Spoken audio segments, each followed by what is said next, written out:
I'm Groot. Welcome to my channel. Let's go to the story. ஒரு அழகான காட்டில் ஒரு சிறிய குளம் இருந்தது. அந்த குளத்தின் ஓரத்தில் முத்து என்ற ஒரு ஆமை வாழ்ந்து வந்தது. அது மெதுவாக நடக்கும், ஆனால் மிகவும் பொறுமையானது. அதே குளத்தின் அருகே மீனு என்ற ஒரு சிட்டுக்குருவி வாழ்ந்தது. அது வேகமாக பறக்கும், எப்போதும் பேசிக்கொண்டே இருக்கும்.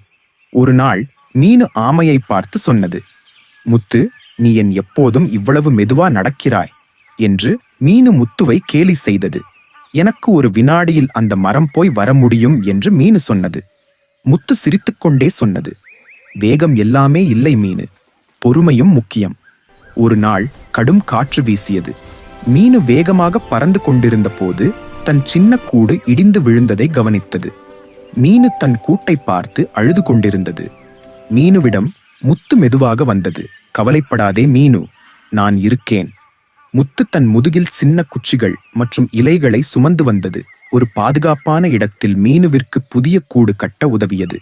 மீனு சந்தோஷமாக சொன்னது, முத்து, நீ மெதுவாக இருந்தாலும் நீ ரொம்ப நல்ல நண்பன். முத்து சிரித்தது. அந்த நாள் முதல் மீனு யாரையும் கேலி செய்யவில்லை. வேகம் மற்றும் பொறுமை இரண்டுக்கும் மதிப்பு இருக்குன்னு புரிந்தது.